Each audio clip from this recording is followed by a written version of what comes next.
বিশ্বাস করো আমার জাতি আল্লামা সাঈদীর যে দোষরা দোষী বানাইছিল, কোনো দোষ আল্লামা সাঈদীর ছিল না। ওনারা বলেছেন যে হিন্দু নারীদেরকে নাকি সাঈদী কি করেছে, ধর্ষণ করেছে। অথচ আমি একটা হিন্দু মহিলার সঙ্গে আমার জীবনে সাক্ষাৎ হয়েছিল। আমি বরিশাল থেকে মাহফিল করে এসে পিরোজপুরি, তখন ব্রিজ হয়নি, নদী পার হচ্ছিলাম, হঠাৎ করে একটা বুড়ি মানুষের সঙ্গে দেখা। বুড়ি মানুষের হাতে শাঁখা, গলায় ওদের পইতে, হাতে কি বলে রুমাল পেঁচিয়ে ওই ভগবানের নাম করছে, বলহরি বলহরি বলহরি। আমার কাছ তখন আমার গাড়ি ছিল না, একটা ব্রিফকেস হাতে ছিল। আমি যখন নদীতে এক প্রান্তে দাঁড়িয়ে আছি, যখন নৌকার উপরে, তখন ওই বুড়িটা আস্তে আস্তে এসে বলতেছে, বাবা তোমার নাম কি? আমি বললাম, মা কেন, তুমি কি ওয়াজ করি বেড়াও? আমি বললাম, বুড়িমা হ্যাঁ। তোমার নাম? আজিজুল ইসলাম। তো বুড়ি বলতেছে, বাজান আমি তোমার সঙ্গে কিছু কথা বলতাম। আমি চিন্তা করলাম যে বুড়ি হিন্দু মানুষ, বেশভূষা সাজসজ্জায় দেখা যাচ্ছে হিন্দু, একেতে পিরোজপুর, এখানেই সাঈদীর বিপদ, আবার এই নারী কোনো বিপদে ফেলে কিনা। কোরআন শরীফ সামনে, আমি এখান থেকে নৌকার আর এক প্রান্তে গেলাম, নৌকা চলছে। বুড়ি আস্তে করে পিছন দিক থেকে যে আমার ব্রিফকেসের হাতলটা ধরে বলতেছে, বাজান তুমি ভয় পাচ্ছ কেন? আমার কিছু কথা তোমাকে শুনতে হবে। আমি বললাম, মা কথাগুলো কি?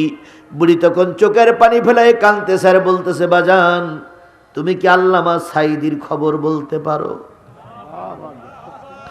আমি বললাম, বুড়িমা তিনি তো একজন রাজাকার, তিনি একজন যুদ্ধ অপরাধী, তিনি নাকি তোমাদের মতন হিন্দু মহিলাদের বাড়ি ঘরদোর পড়াই দিয়েছে, তার খবর নিয়ে তোমার কি দরকার? ওই মহিলা বুড়ি মানুষ নিজের হাতটা আমার মুখের পরে দিয়ে বলতেছে, বাজান এমন কথা বলো না, ভগবান অসন্তুষ্ট হবে। আমি বললাম, বুড়িমা তুমি কি বলতে চাও? তখন এই বুড়ি বলতেছে, ও হুজুর আমি ভগবানের নামে কসম করে বলতে পারি আল্লামা সাঈদী কোনো হিন্দুর ক্ষতি করেনি। আমি বললাম, মা তোমার কথা তো যদি বিশ্বাস করবে না। কয় বিশ্বাস যদি না করে তাহলে তুমি আমার কথাটা শোনো, তুমি জাতির কাছে তুলে ধরো। সেটা হলো সাঈদীর বাড়ি যাওয়ার পথে আমার বাড়ি, আমি সাঈদীর একটা ভোটার, আমার স্বামী নাই, ছেলে নাই, মেয়ে নাই, আমার পরিবারে আমি ছেড়ে কেউ নাই। এই যে ভিক্ষে করতে বেরিয়েছি, ভিক্ষে করতে করতে নদীতে নদীতে ভিক্ষা করে সন্ধ্যা হয়ে যাবে, ভ্যানে চড়ে বাড়ি যাব, যা পাবো তাই খাবো, পরের দিন সকালবেলা আবার ভিক্ষার ঝুলি নিয়ে বাহির হব। কিন্তু যতদিন পর্যন্ত আল্লামা সাঈদী বেঁচে ছিলেন ততদিন আমার ভিক্ষা করা লাগতো না। আমি বললাম, বুড়িমা কেমন? কয় সাঈদী 6 মাস অন্তর অন্তর এলাকায় ঢুকতেন, যখন ঢুকতেন তখন আমার বাড়ির পাশ দিয়ে যাইতেন, আমাকে ডেকে বলতেন, কাকিমা তোমার সাঈদী বলো এলাকায় আসছে। আমি বেরিয়ে আসতাম। আল্লামা সাঈদী, মাওলানা সাঈদী আর হুজুর সাঈদী যা বলো না কেন, উনি একটা প্যাকেট দিয়ে বলতেন, বুড়িমা 6-7 দিন পরে আমি তোমার কাছে আবার দেখা করে যাব। প্যাকেটটা খুলে নিয়ে দেখতাম বিভিন্ন রকমের ফল, আপেল আছে, লেবু আছে, কমলা আছে, এরপরে খেজুর আছে, বিভিন্ন ধরনের ফল, কিছু কাপড় চোপড় দিয়ে প্যাকেটটা ভরা। আমি প্যাকেটটা নিয়ে খুশি হইতাম। এবার যখন তিনি বেরিয়ে যেতেন শেষের দিকে এসে সবার কাছ থেকে বিদায় নিয়ে তিনি আমার বাড়িতে বসতেন, বাবা আমার পাশে বসে আমার খোঁজ খবর নিয়ে বলতেন, বুড়িমা কাকিমা 6 মাস পরে হয়তো আমি আসবো, এই তোমার জন্য 20,000 30,000 টাকা থাকলো, 6 মাস তুমি বাজার করে করে খাবা, যদি কোনো সমস্যা হয় কারোর কাছ থেকে নিও, আমি এসে আবার তোমার ঋণ পরিশোধ করে দেব। ও আমার হুজুর, আজকে 3টা বছর আল্লামা সাঈদী আমার আর কাকি বলে ডাকে না। সে কোথায় বলতে পারো? আমি বললাম, কাকিমা ওই লোকটা তো এখন জেলখানায় ধুকে ধুকে মরতেছে, সে নাকি যুদ্ধ অপরাধী, সে নাকি হিন্দুদের বাড়ি ঘরদর লুট করেছে। তখন এই বুড়ি মামাকে ডেকে বললেন, বাজান যদি কোনোদিন তুমি একটা বক্তা, সেও একটা বক্তা, যদি কোনোদিন তোমার সঙ্গে সাঈদীর দেখা হয় আমার সালামটা সাঈদীর কাছে পৌঁছায় দিও, আর বলিও তোমার কাকিমা বড় কষ্টের ভিতরে আছে। ও আমার জাতি, সেদিন একটা হিন্দু ভদ্রলোক, হিন্দু মহিলা আল্লামা সাঈদীর জন্য চোখের পানি ফেলাই দিয়ে কাঁদলো, আর তুমি আর আমি মুসলমান আল্লামা সাঈদীর রায়ের পরে তুমি আর আমি আনন্দ মিছিল করে বেড়াইছি। তাহলে ওই হিন্দুর চাইতেই মুসলমান আল্লাহর কাছে ভালো না খারাপ আল্লাহই ভালো জানে। সুতরাং আমি যে জিনিসটা বোঝাতে চাচ্ছিলাম, আল্লাহ রাব্বুল আলামিন কখন কোন জায়গায় লোক তৈরি করবে সে ব্যবস্থা কার? ওই যে ছোট্ট একটা ছেলে, নাম কি বললাম? হুবহাব। বাবার নাম কি বললাম? জালবিব। জালবিব একজন ইহুদি লিডার, সব জিনিসগুলো দেখায়, 19 নম্বর তাকের ভিতরে কি আছে লেখা আছে সেটা দেখায় না। ছেলে একদিন বলল, আব্বু দেখাও না কেন? কয় ওখানে সবচেয়ে বড় একজন মহামনীষীর নাম পরিচয় লেখা আছে। দেখাও না কেন? কয় দেখলে তুমি আগের থেকে যদি ষড়যন্ত্র জালে আটকা পড়ে যাও তাহলে মোহাম্মদ বিজয়ী হয়ে যাবে। আমার মৃত্যুর পরে তুমি যখন বড় হবে এই মদিনায় মোহাম্মদ সাল্লাল্লাহু আলাইহি সাল্লাম একদিন আসবে, তুমি তাকে যদি চক্রান্ত ষড়যন্ত্র করে মেরে দিতে পারো, আল্লাহর কসম, ঈশ্বরের কসম, আমাদের ইহুদি ধর্ম জীবনেও কেউ কোনো ক্ষতি করতে পারবে না। ভারতও জানতো যদি আল্লামা সাঈদী বেঁচে থাকে ভারতের আধিপত্য থাকবে না, তাই ভারতের ষড়যন্ত্রের কারণে আল্লামা সাঈদীকে বিদায় নিতে হয়েছে। যে সাঈদীকে ষড়যন্ত্র করে ভারত মেরে দিল, যদি বাংলাদেশের কোন দল, বাংলাদেশের যদি কোনো পার্টি ওই ভারতের সঙ্গে লিয়াজ করে ক্ষমতায় যেতে চায়, ক্ষমতার বদলে জুতোর মালা পরানো হবে।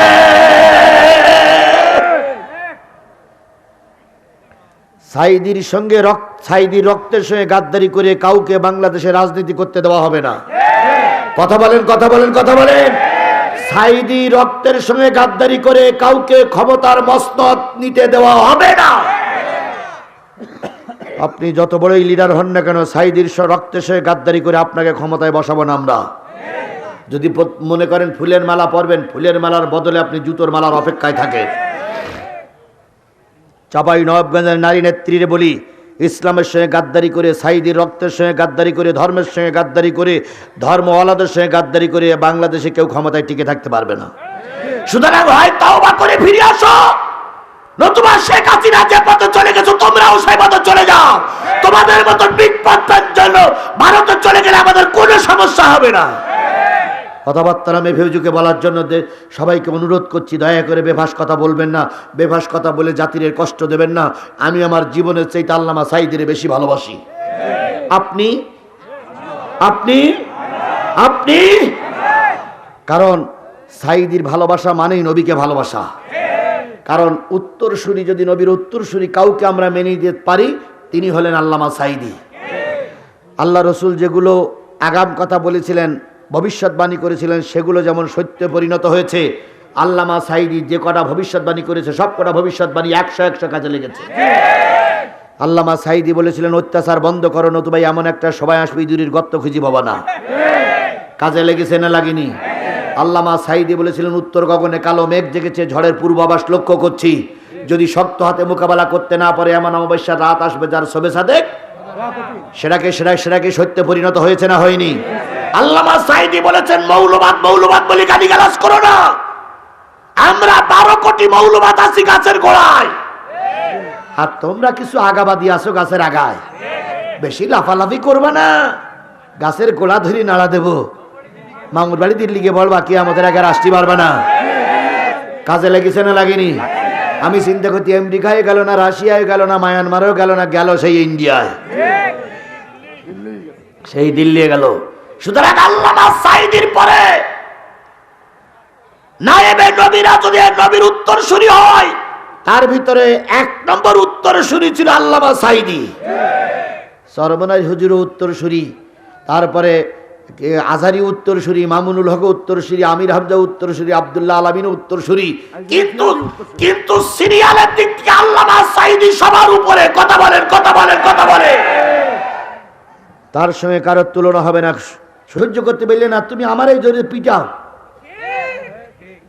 সুতরাং কোরআনের মাহফিলে বসে ছেলেদের জন্য, কিন্তু আপনি ভালো না তো আপনার পরিবার ভালো হবে কি করে? আমি আমার বাবার কথা বলিনি, দাদার কথা বলিনি, দলের কথা বলিনি, আমি কখনো জামাত ইসলামের পক্ষে ভোট দিতে বলিনি, কখনো বিএনপির পক্ষে ভোট দিতে বলছি না। আমি বলতেছি কিসের কথা? এটা বলতেছি হাদিস নম্বর 6201 নম্বর হাদিস, মুসলিম শরীফ। বাড়ি যদি মুসলিম শরীফ থাকলে খুঁজে নিয়েন। চলে, হ্যাঁ আচ্ছা হলো, যে ভালো হোক আর মন্দ।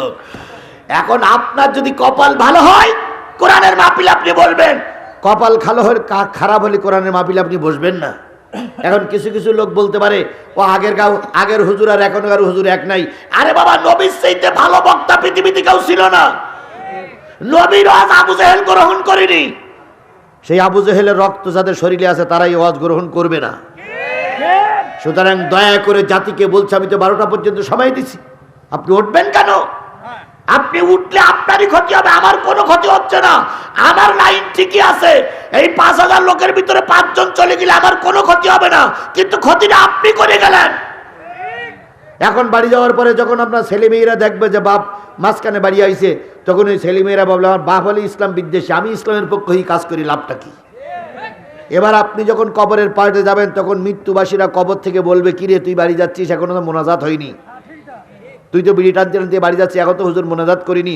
আমি চাইছিলাম আমার তোর দাদার ঘরে আমি ছিলাম, আমার ঘরে তুই আছিস, তুই একটু দোয়া করবি। তুই যখন দোয়া করলি না, আমি কবরে শুয়ে শুয়ে দোয়া করতে চাল্লা, ছেলে মেয়ের আরো খারাপ বানাই দাও। কোথায় আছেন আপনি?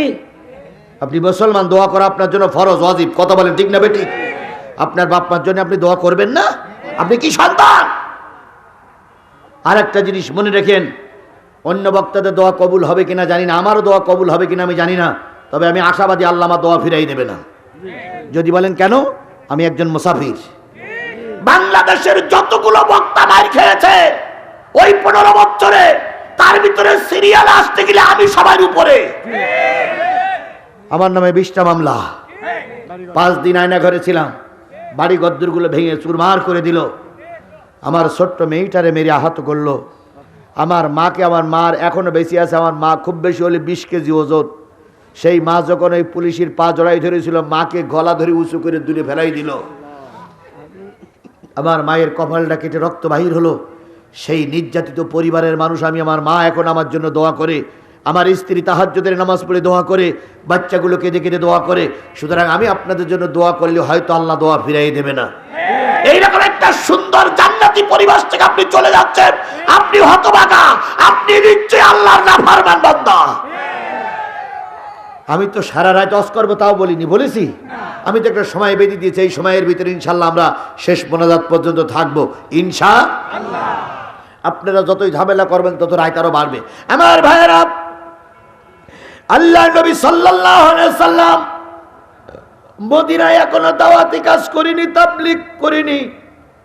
তার আগে জাল বিবির ঘরে হুবহাব কালেমাওয়ালা হয়ে গেছে। সুবহানাল্লাহ বলেন। দাওয়াতি কাজ না করলেও অনেক সময় দাওয়াত পৌঁছায় যায়। আপনারা প্রায় জানি, আমরা সবাই প্রায় জানি। বলুন তো, রাসূল সাল্লাল্লাহু আলাইহি সাল্লামের মৃত্যুর পরে জামাটা কার জন্য বাজেট করেছিলেন? এইটা শোনা যায়, কতটুকু সত্য মিথ্যা আমি জানি না। ওয়াইস করুনির সঙ্গে কি নবী দেখা হয়েছিল? তাহলে ওয়াইস করুনির সঙ্গে দেখা হয়নি, ওয়াইস করুনি কিন্তু নবীকে ভালোবাসতেন। আর এই ভালোবাসার সংবাদ আল্লাহ পাক রসুলকে জানাইছিলেন। তাই আল্লাহ রসুল বলেছিলেন, আমার জামাটা মৃত্যুর পরে ওয়াইস করুনিকে দিয়ে, সত্য মিথ্যা আমি যাচাই করিনি বা ওটা আমার দেখার দরকার নেই। শুধু এতটুকু বলি, অন্তরের মহব্বত থাকলে এভাবেই কাজ হয়। নবী এখনো মদিনায় পৌঁছায়নি, তার আগে কালেমাওয়ালা একটা যুবক তৈরি হয়ে গেছে। বাজান পিটালো, পিটান খেয়ে বাপ আর সন্তানের সঙ্গে যখন তুমুল আকারের নির্যাতন চলছে, ঠিক সেই সময় জাল বিবির স্ত্রী হুনহুনা চিন্তা করলো, বাপ বেটার লড়াই চলতে, এখন এখানে মাঝখানে নেতা লাগবে। তাই তিনি ছুটে চলে গেলেন নেতার কাছে। ওনাদের নেতার নাম ছিল কাব ইবনে আশরাফ। কি নাম? জোরে বলেন, কি নাম? কাব ইবনে আশরাফের কাছে চলে গেল।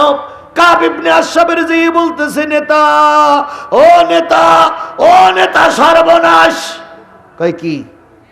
কয় তোমাদের যে দলের যে লিডার জালবিব, তিনি মুহাম্মদ সাল্লাল্লাহু আলাইহি সাল্লামের নামে নাকি কালেমা লিখি ওই উপরে তাকে রেখে দিয়েছিল। ওনার ছেলে, আমাদের ছেলে হুবহাবটা খুঁজে বের করেছে।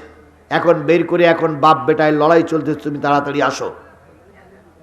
কাব ইবনে আশরাফ যখন বাহির হলো, চিন্তা করলো রাস্তায় গেলে শত্রু আমাকে মেরে ফেলে দিতে পারে।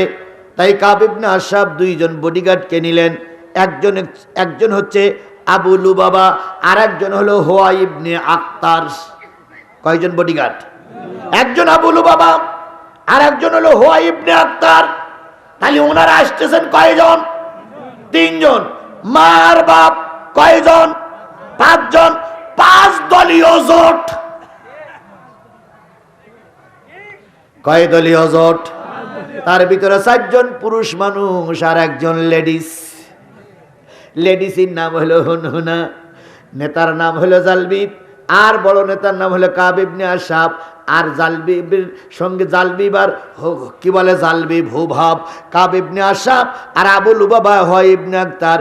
এই 5 জন লোক আসতেছে হুভাবকে শায়েস্তা করার জন্য। 5 জন লোক এক জায়গায় বসে গেল। নারী কয়জন? পুরুষ কয়জন? এই 5 জন এক জায়গায় বসে হুভাবকে ডেকে ডেকে বলতেছে, বাজান রে, তোর বাবা একটা রাজনৈতিক দলের নেতা। ভাই সাউন্ড কম হচ্ছে না? সাউন্ড আসলেই কম হচ্ছে, আমার কষ্ট হচ্ছে। তারপরে একটু বাড়াতে পারো কি? দেখো তো বাবা। আমার ভাইয়েরা, চেষ্টা করলে এর বেশি হবে কিনা আল্লাহই ভালো জানে। যে পর্যন্ত হোক সেই পর্যন্ত মোনাজাত পর্যন্ত যাই। আমার ভাইয়েরা, 5 জন হুবাবকে নিয়ে বসে বলল। প্রথম মা বলল, বাজান নবীর কালেমা ছেড়ে দে। হুবাব চুপ থাকলেন। বাজান বললেন, জালবিব বললেন, যদি নবীর কালেমা ছেড়ে না দিস তোরে কিন্তু মেরে ফেলবো। হুবাব চুপ থাকলেন। নেতা কাব ইবনে আশরাফ বলেন, নবীর কালেমা যদি ছেড়ে না দিস তোরে কিন্তু মেরে ফেলবো। হুবাব চুপ থাকলেন। জালবিব বুঝালেন, হুয়া ইবনে আখতার বুঝালেন। 5 জনের বুঝানোর পরে হুবাব ডাক দিয়ে বলতেছে, আব্বু 2 ঘন্টা আগে বুঝেছিলাম নবী একজন সাধারণ মানুষ, 2 ঘন্টা পরে বুঝলাম এই পৃথিবীর সর্বশ্রেষ্ঠ মানুষ হলো মুহাম্মদ। কি করে বুঝলি? কয়, যদি নবী ভালো না হয় তাহলে কেন তোমরা নবীর বিরুদ্ধে উঠে পড়ে লেগেছ? বাংলাদেশ জামাত ইসলামী, ইসলামী আন্দোলন বাংলাদেশ যদি ভালো না হয় তাহলে রামপন্থী বামপন্থীরা কেন তাদের বিরুদ্ধে লেগেছে? আল্লামা সাঈদী যদি বাংলাদেশের ভালো আলেম না হয়, গোটা দেশ সহ বাইরের লোকগুলো কেন তার পিছনে লাগলো? ভারত যখনই আল্লামা সাঈদীর পিছনে লেগেছে তখন আমাদের বুঝে এসেছে আল্লামা সাঈদী একের মানুষ। এবার 5 জন চিন্তা করলে, এভাবে যদি মেরে দেই আমাদের দুর্নাম হবে। এক কাজ করো, রিমান্ডে নাও। কি নাও? রিমান্ড মানে কি বলেন তো? জিজ্ঞাসাবাদ, ইংরেজি শব্দ রিমান্ড। রিমান্ড মানে জিজ্ঞাসাবাদ। বলুন তো, জিজ্ঞাসাবাদে যে আপনার কাছে ভালোভাবে জিজ্ঞেস করবে, কিন্তু আপনাকে কি ভালোভাবে জিজ্ঞেস করে? জোরে বলেন, জিজ্ঞাসা করে। আমার জীবনের রিমান্ডটা আমি বলি। ইফতার করতেছিলাম, তাহলে একটা বুঝিয়ে আসবে আপনাদের। ইফতার করাকালীন আমার ছোট একটা মেয়ে, মা ঘরের ভিতরে, আমার স্ত্রী আর একটা আমার শালীর মেয়ে, ছোট 2 জন, প্রায় 1 ক্লাসে পড়ে। এই 3 জন নিয়ে আমি বাইরে ইফতার করতেছি। স্ত্রী ইফতারিগুলো দিচ্ছে আর মা ঘরের ভিতরে। হঠাৎ করে দেখি 15-16 জন পুলিশ আমার বাড়ির চারিপাশে ঘিরে ফেলেছে। কেবল বিসমিল্লাহি ওয়া আলা বারাকাতিল্লাহ বলে খেয়েছে, অমনি পুলিশ ঘিরে ফেলেছে। পুলিশ এসেই আমাকে বলতেছে, আপনি গাজীজুল ইসলাম জিহাদি? জি। আপনি জিহাদি কেন? আপনি কি আফগানিস্তানে জিহাদ করতে গেছেন? আমি বললাম, না ভাই, এমনি আমার নামের টাইটেলে লোক জিহাদি বলে তাই পরিচয়। কয়, ঠিক আছে, ওসি সাহেব আপনাকে ডেকেছে। ওসি সাহেব আমাকে ডেকেছে। ইফতারি যতটুক করা হলো, নামাজ যতটুক পড়া হলো, ওরা যখন আমাকে নিয়ে যাওয়ার, মা বাধা দিল, মেয়ে বাধা দিল, স্ত্রী বাধা দিল, কারোর বাধা শুনল না। এরপর আমাকে নিয়ে গেলেন থানায়। এশার আজান পর্যন্ত থানায় রাখলেন। এরপরে বললেন, হুজুর আপনাকে জেলখানা কি বলে জেলায় যেতে হবে। এসপি সাহেব আপনাকে সালাম দিয়েছে। এসপি সাহেব সালাম দেওয়ার কথা বলে বাথরুমের ভিতরে নিয়ে বাথরুম সারালেন, বা পেশাব করার পরে এবার আমার চোখ বেঁধে দিল। হাত কড়া পা বেড়ি পরানো, চোখ বেঁধে দিল। যখনই চোখ বেঁধে দিল তখনই বুঝলাম এই জীবন আমার জীবনের শেষ জীবন, আমার আর বেশি এরা থাকতে দেবে না। এরপরে রাস্তায় ঘুরাইতে অনেক রাত্রি আমাকে এসপি সাহেবের অফিসে, ডিবি অফিসে নিয়ে গেলেন। ডিবেও বিষে নেওয়ার পরে কিছু খাওয়া আমাকে দিলেন না, একটু পানি খাইলাম। সারা ধরে আমার জিজ্ঞাসা করলো, এডিশনাল এসপি আসে, এসপি আসে, ডিসি আসে, পুলিশের হেড আসে, তারপরে পুলিশ সুপার আসে, সবাই মিলে জিজ্ঞেস করে আপনি কোন দল করেন, আপনার দ্বারা কতটুকু ক্ষতি হয়ে গেছে, কতটুকু উপকার হয়েছে। জিজ্ঞাসাবাদ করতে করতে ওই দিন সারা রাত চলে গেল। রাত 3টার দিকে বললেন, হুজুর যদি তারাবি নামাজ পড়তে চান পড়ে নিতে পারেন, তারাবির নামাজ পড়তে চাইলে পড়ে নিতে পারেন। তারাবির নামাজ পড়ার একটু সুযোগ দিলেন। পরের দিনতে আর কোনো নামাজ পড়তে আমার সুযোগ দেয়নি, পায়খানা করে পানি খরচ করতেও দেয়নি, রোজা রাখার জন্য সরঞ্জাম দিয়ে আমাকে দান করি নাই। এরপর ওইভাবে করতে করতে চতুর্থ রাত্রি যে আমাকে বাহির করলো, আমাকে গুলি করে মারবে। কোরআন শরীফ সামনে নিয়ে বলতেছি। এরপর আমাদের সাতক্ষীরা জেলার একটা তেল পাম্পের পাশে একটা নিরিবিলি রাস্তা আছে, সেই রাস্তা আমাকে ঢুকালো। আমি অনুমানে বুঝতেছি, কারণ চোখ বান্ধা হাত বান্ধা। এরপরে ওখানে নেমে আমাকে 2 জন নামাই দিয়ে কেবলামুখী করে দিয়ে বলল, হুজুর আপনার শেষ ইচ্ছা কি? আপনি মারার পরে কোথায় আপনার কবর দেবে বলুন? সে সময় প্রায় ক্রস ফায়ারে মারা যাচ্ছে। আমার জীবনের শেষ ইচ্ছা তখন কি জিজ্ঞেস করছে? তখন কি আমার আর ইচ্ছা ছিল যে আমি বেঁচে থাকবো? না, আমি মন বলতেছে আজকে আমার জীবনের শেষ। এইবারে পুলিশের লোকেরা বলতেছে, হুজুর আপনাকে কোন জায়গায় কবর দেওয়া হবে? আমি বললাম আমার পারিবারিক গোরস্থানে কবর দিয়ে দিয়েন। ওনারা বললেন, হুজুর আপনার ছেলে মেয়ে বিবি বাচ্চার সঙ্গে শেষ কথাটুকু কি? আমি তখন চিন্তা করছি, আল্লাহ ওরা আমাকে মেরেই দেবে, আমাকে বাঁচাই রাখবে না। কথাবার্তার শেষ হয়ে গেল। 1-1.5 ঘন্টা ওখানে রেখে দিয়ে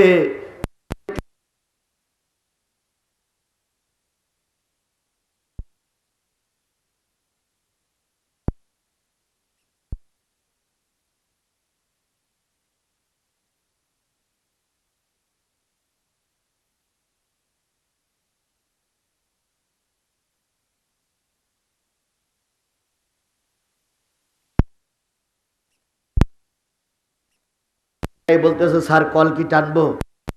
স্যার বললেন আর কিছু জিজ্ঞাসাবাদে দেখো তথ্য বের করে নিতে পারো কিনা। লাস্টে আমার কাছে তথ্য যখন বের করে নিতে না পারলো, তখন ওরা কল টানলো। প্রথম টানলো, অস্ত্র বাহির হলো না। আবার ঘাটটার ভেঙাই চুরোই নিয়ে পরীক্ষা করে দেখলো না, সব তো ঠিক আছে, গুলিও ঠিক আছে, অস্ত্রের স্প্রিংও তো ঠিক আছে, তাহলে বাহির হয় না কেন? দ্বিতীয়বার আবার টানলো, বাহির হলো না। এরপরে উপরের লোকদেরকে বলতেছে, স্যার 2 বার কল টানলাম কিন্তু গুলি তো বাহির হয় না। উপরের স্যার বলতেছে, আজকের দিন বাসাই রাখ, কালকে দেখা যাক কি করা যায়।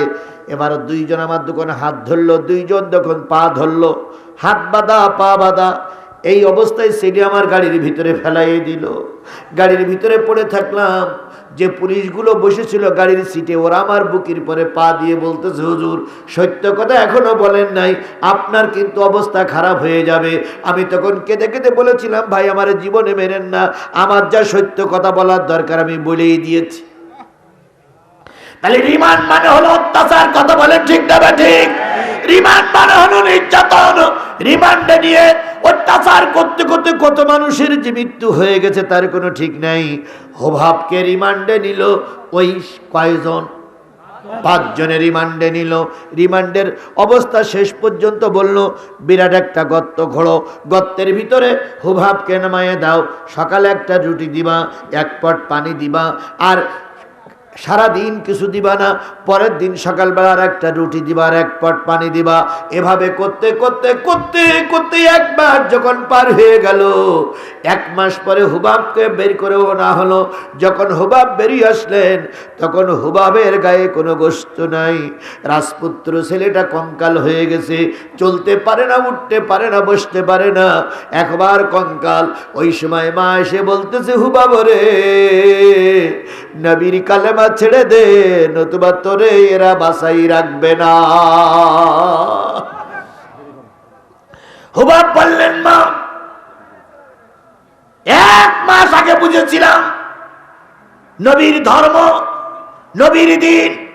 3 মাস আগে, 4 মাস আগে বুঝেছিলাম নবীর দিন, নবীর ধর্ম। 5-35 দিন আগে বুঝেছিলাম নবীর ধর্ম, নবীর দিন হয়তো দুর্বল, কিন্তু এখন 35 দিন পরে বুঝতেছি নবীর ধর্মটাই সঠিক। বলুন তো, জালেমেরা অত্যাচার করে মানুষের দুঃখ দেখলে কি ক্ষান্ত হয়? যদি কেউ হয়ে থাকে সেটা আলাদা ব্যাপার, কিন্তু হযরত শেখ হাসিনা হয়নি।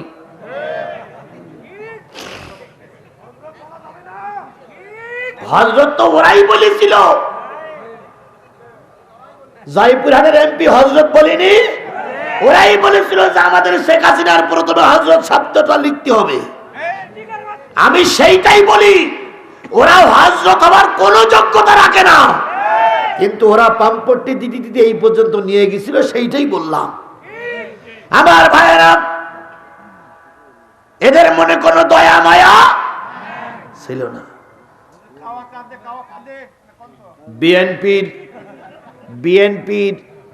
বিএনপির ওই যে একজন নেতা বিদেশে গুম হলো, নাম কি? ইলিয়াস সাহেব।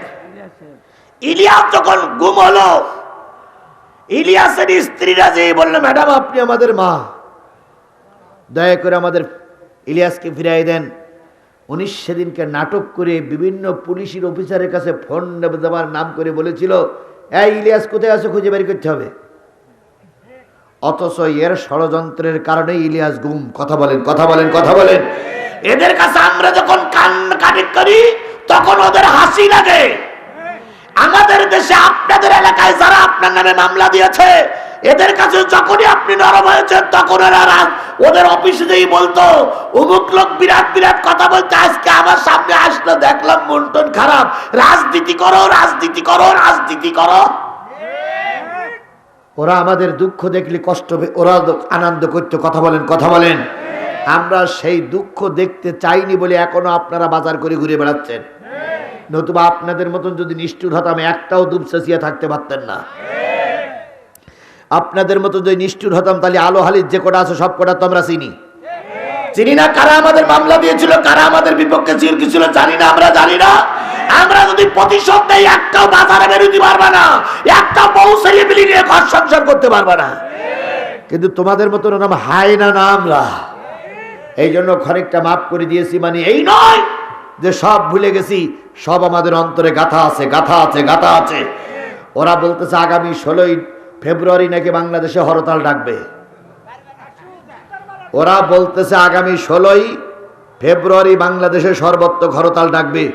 ওরা যদি হরতাল ডেকে রাস্তায় বাইর হয়, সেদিন ফাইনাল খেলার নামে প্রত্যেকটার ঠ্যাং গুঁড়ো করে ফেলা হবে। আর যদি গুঁড়ো করতে না পারেন, তাহলে এক কাজ করবেন, যে কটা রাস্তায় নেমেছে ওই কোটার চিনি ওর বাপের নাম সব আমার কাছে জমা দেবেন। আপনার অন্য কোনো জায়গায় লাগবে না, আমি এই থানার ওসি দিয়ে ওদের সৈদ্যানা করে ছাড়বো। আপনারা শুধু নাম ঠিকানা জমা দেবেন যে হুজুর এই কোটা রাস্তায় নেমেছিল, শুধু নাম ঠিকানা জমা দেবেন, আর আপনাদের কিছু করা লাগবে না। এখন গোটা বাংলাদেশের যে ওসিরা আমাদের ধরার জন্য তৎপর ছিল, সেই ওসিরা এখন রাস্তায় নেমে এসে সালাম দিয়ে মোসাফা করে কয় হুজুর দোয়া করবেন।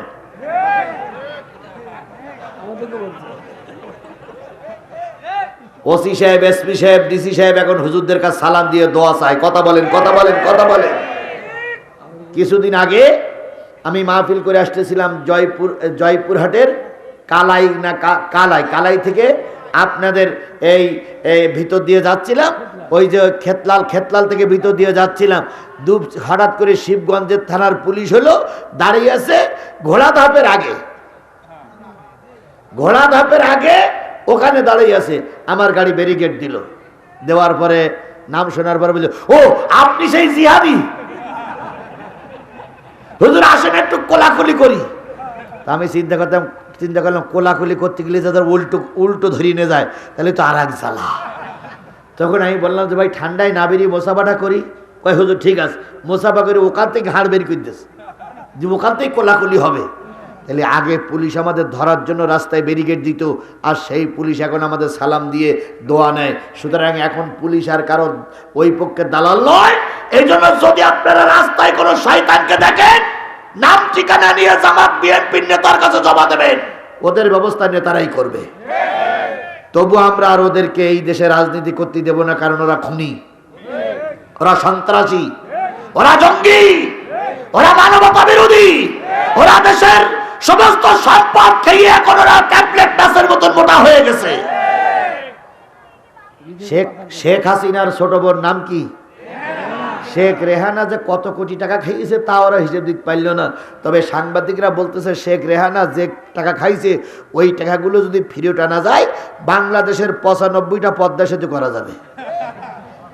তাহলে শেখ হাসিনার পাওয়ার বেশি না শেখ রেহানার পাওয়ার বেশি? তাই রেহানা যদি 95টা পদ্মা সেতু খেয়ে ফেলে তাহলে বড় শয়তান কয়টা খাইছে?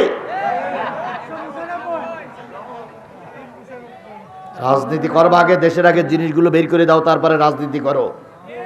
আল্লাহ আমাদের দেশের খাতিরে দেশের জন্য কাজ করার তৌফিক দান করুক। আরো জোরে বলেন আমিন। আমার ভাইরা, জালবি বলল কি করা যায়? নেতা বলল এক কাজ করো, অন্যরকম শাস্তি দাও। কি শাস্তি? এর হাত কড়া পরাও, পায়ে বেড়ি পরাও, একেবারে রাখালদের সঙ্গে ময়দানে নামাইয়া দাও। এতদিন রাখালরা ওর কথা শুনতো, আর এখন রাখালদের কথা ও শুনবে। এখন ছাগল রাখবে হুভাব, পানি তুলবে হুভাব, রাখালদের খেদমত করবে হুভাব, রাখালদের সেবা করবে হুভাব, আর রাখালেরা হলো দেশের রাজা হয়ে যাবে। আমরাও এইরকম অবস্থায় দেখেছি, যারা মেম্বারি পাস করতে পারতো না তারা রাতারাতি এমপি। মেম্বারি ভোটে 3বার ফেল করিস, সে রাতারাতি কি হয়ে গেছে? এমপি হয়ে গেছে। মেম্বারি ভোটে পাশ করে জামানত বাতিল হয়েছে, সে রাতারাতি চেয়ারম্যান হয়ে শুধু কলার নাড়া দিতে বলছে আমার চেনো চেনো চেনো। মেম্বারের যোগ্যতা নেই, তারা হয়েছে এমপি। কথা বলে ঠিক না ঠিক? তবে এখন বর্তমান এখন যিনি সরকার প্রধান আছেন নাম কি? ডাক্তার মোহাম্মদ ইউনূস একটা আইন তৈরি করেছে, MA পাশের নিচে লোক, BA পাশের নিচে কোন লোক এমপি প্রার্থী হতে পারবে না। তাহলে এই আইনটা যদি চালু থাকে তাহলে মমতাজের মতন দেহ ব্যবসায়ী আর ওখানে যেতে পারবে না। কথা বলেন কথা বলেন কথা বলেন। শিক্ষিত লোক যদি জাতীয় সংসদের এমপি হয়, সেই দেশে অশান্তি আসতে দেরি হয়, কারণ শিক্ষিত লোকেরা দুর্নীতিতে জড়ায় কম। কথা বলেন কথা বলেন কথা বলেন। এই জন্য MA পাশ করা লোক এমপি হোক, IA পাশের নিচে কোন লোক যেন চেয়ারম্যান না হয়, আর মেট্রিক পাশের নিচে কোন লোক যেন মেম্বার না হয়। তাহলে এই শিক্ষিত লোক যদি জাতির কর্ণধার হয়, সেই সমাজে আর অশান্তি থাকবে না।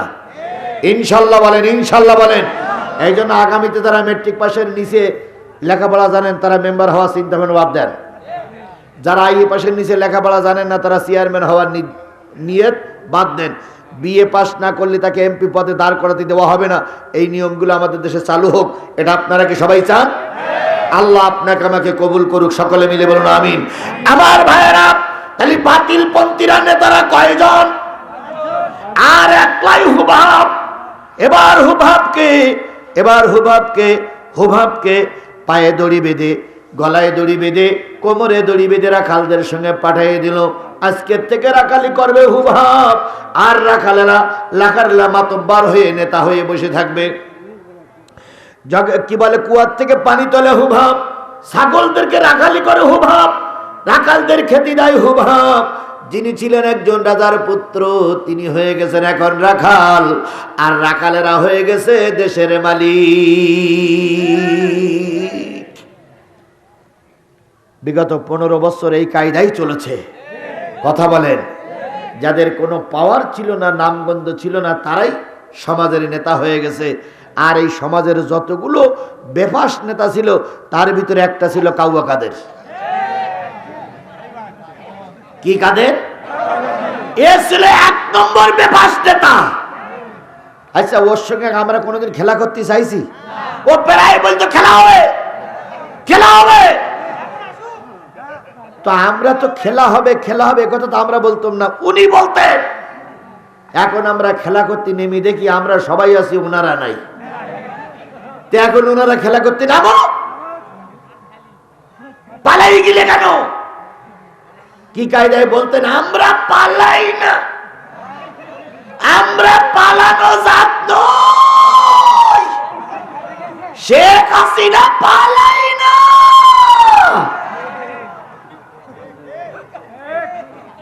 অথচ দেখেন বিএনপি পালাই গিয়েছিল, জাতীয় পার্টি পালাই গিয়েছিল, জামাত ইসলাম পালাই গিয়েছিল, ওনারাই পালাই গেছে। ভালো হয়ে যাও, ভালো হয়ে যাও মাসুদ তুমি, এ কথা কে বলবে আর?